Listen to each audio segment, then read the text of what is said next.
یو سړی و نو د بادشاه لور په لار باندې روانه وه ډېره زیاته خشته او خوبصورته وه هغې هغه ډول سینګار هم کړی و دی هلک چې ورته وکتل نو د دې هلک د بادشاه لور خوښه شوه هغه د زړه ته پرېوته د دې وجې نه شریعت موږ ته څه وایي شریعت موږ ته وایي وایي ښځې د پردو ښځو صفت دا د خپلو خاوندانو په مخ کې نه کوي ولې ځکه که دې ښځې د پردې ښځې صفت دا د خپل خاوند په مخ کې وکړه نو د دې خاوند زړه بیا د محبت بیا د هغې ښځې سره پیدا شي هغه ښځه خو ده په لیدلې هم نه ده دی به تصورات د هغې اجنبي یې کوي د هغې د ګلدین ښځې صفت یې ورسره کړی دی دې سړي زړه به د ګلدین د ښځې سره معلق شي هر وخت به د هغې سوچونه کوي نو په دې وجه شریعت حکم دا دی چې ښځه د پردۍ ښځې صفت د خپل خاوند په مخ کې نه کوي ولې ځکه که د هغې صفت وکړي د دې سړي زړه د هغه سره معلق کیږي نو چې کم انسان رونو الله یادوي نو چې کم شی ته یادوي نو هغې ذات سره به ستا محبت پیدا کیږي او تعلق به دې پیدا کیږي نو چې کم انسان الله یادوي نو الله سره به د غیر اختیاري دومره محبت پیدا چې د هغې اړوس اندازه نشته نو دا سړی په لار روان و د بادشاه لولي را ډېره زیاته خشته وه د بادشاه هغه لور یې خوښه شوه ته راته به تاوېده را تاوېده به د بادشاه دې لور سره به زما دا ملاقات څنګه وشي هغې ورته یو ځل سوال جواب وکړه وایي زما هم خوښې خو لیکن ما سره ستا دا ملاقات داسې احسان غوندې نه دی چې ته تاوېږې را تاوېږې او ما سره به دې ملاقات شي په دې د ما سره ملاقات نه کېږي ده ورپسې سوال جواب وکړه چې مړ شم در پسې خوب مې د شپې او دروازې نشته هر وخت مې په ذهن کې تاوېږي را تاوېږي څنګه به در سره میلو شمه وایي داسې چل وکړه زما د پلار عقیدت او محبت د الله والا سره دی چې کوم ذاکرین دی او الله یادوي نو زما د پلار محبت هغې کسانو سره دی نو ته د ځان نه چېته جعلي پیر د ځان نه جوړ که چته جونګړه کې کېنه الله یادوه پلار به مې درله درشي په سبانه به ما هم در پرېږدي وایي کار وشو که خیري لاړ د ځان لی د ښار نه باره په صحرا کې یو جونګړه جوړه کړه غټې تسبې پیدا کړې هغې کې کېناست الله الله الله الله وایي ذکر یې شروع کړ د کور نه پسې خوراک راځي د جونګړې نه بار ته نوځي الله یادوي چې خلکو وکړه چې دا خو دا میاشت نیمه تېره شوه او دا سړی په جونګړه کې ناست الله یادوي خلک پې صیبه رامات شو یو ورته وایي ما ته دعا وکړه بل ورته وایي ما ته دعا وکړه خلک پې رامات شو خلک وله راځي خلکو به تحفې ډالۍ هم ځان سره راوړې زه ما له د کور نه خوراک راځي زما دا تحفې او ډالۍ ستاسو نه دي په کار خلکو ته پته ولګېده چې دا خو د دنیا والا پیر نه دی دا خو نیک سړی دی دا خو الله یادولو والا انسان دی دنیا والا خو نه دی ګنکپ خو نه دی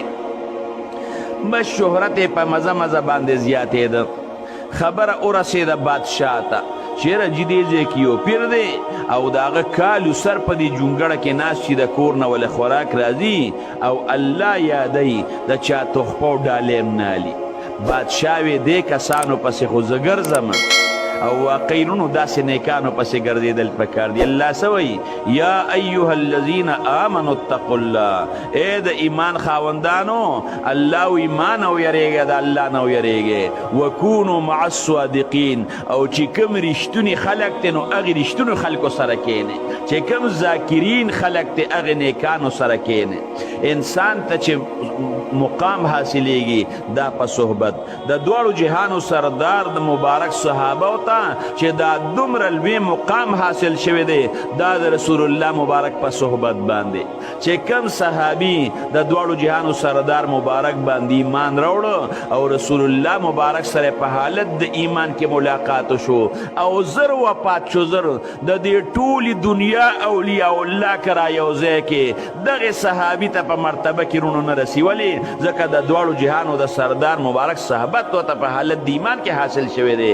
نو دا دومره لوی مقام چې صحابو ترونو ملو شو دا ورته په صحبت باندې ملاویږي نیکانو اولیاء الله سره چې کښېنې الله به درله لوی مقام درکړي الله وی وکونو مع الصادقین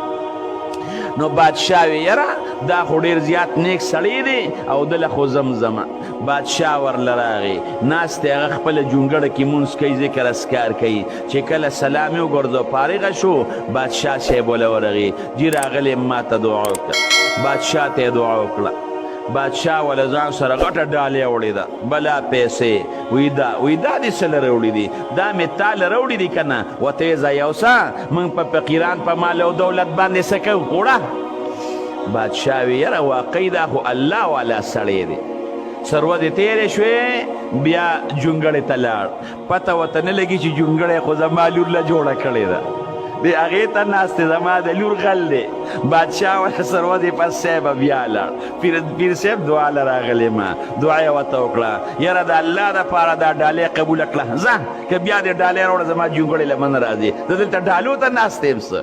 هلکه ورته ووایه چې ستا لور ته ناست یم که نه ډالو ته ناست یم څه بادشاه ته وایي ځه بیا به ډالۍ نه راوړې بادشاه به ورله ته راته دا لور ورته وایي یاره بابا دا کوم خوا داسې څو ورځې وشوې داسې ځای راځې یا بچې وایي ته څه خبرې دې ځای کې جونګړه کې یو هلک دی نوجوان دی ډېر زیات خشته ډېر زیات نیک سړی دی او خلک چې راشي دعاګانې کوي مونځونه دی ذکرونه دي او د چا نه تخپو ډالۍ نه علي وایي بابا یوازې ورله ځای راځې یوازې دې دعاګانې لې بابا مام یو ځل پرېږده چې زه لاړ شم چې ما ته هم دعا وکړي بچې لاړ شه پاک انسان دی زما تلو ته رجت نشته چې زه به در سره ځمه یوازې وله لاړه شه زه بس که خیري کار وشي هلک خدا وایي چې زما په انتظار دی کالیو سر خو ما ته په جونګړه کې تیر که زما هم پسې سترګې سپینې شوې انشاءالله کار خو شو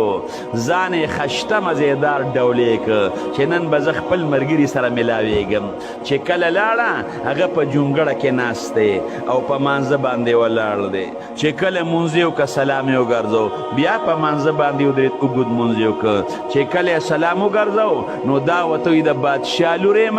او تا له راغلی یم پلان کې یم بیا په مانځه باندې ودید مونځ یې شروع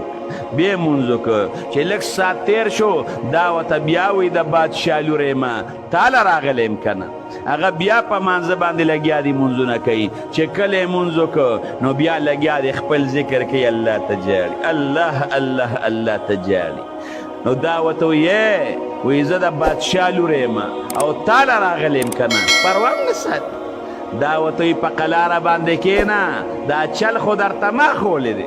تا چې دا جونګړه جوړه کړې ده او تا چې د الله دا نوم شروع کړی دی نو دا خو د ثواب په نیت دی نو شروع کړی دا خو زما دپاره یې داسې کړي دي نن دله په خپله راغلی یم او ځان مې درته ډولې کړی او خشته کړی دی ته ما ته ګوریم نه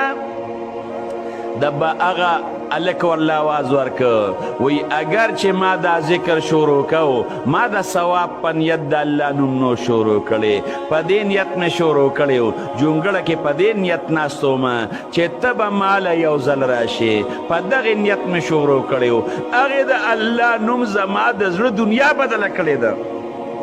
زما په زړه کې شپه او ورځ د الله محبت دی زما پړه کې د بادشاه لور نه تاویږي دا خو ته یوې که ستا په شان یو کم زر نور هم تا سره شي او ته ماله راشي درته به ونه ګورم او تا سره به ملاقات ونه کړمه د الله نوم زما د زړه دنیا بدله کړې ده نو که د الله دا نوم دیرونو شروع که خلک بار سار سوی دا به ستا د زړه دنیا بدلی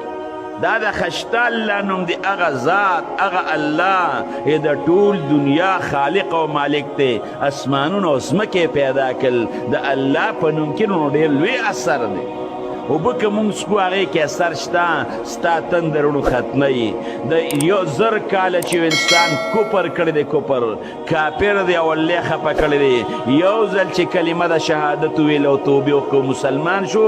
د زرو کالو کفر به ولې دا کلمه د شهادت ختم د الله نوم کې دومره رونو دا اثر دی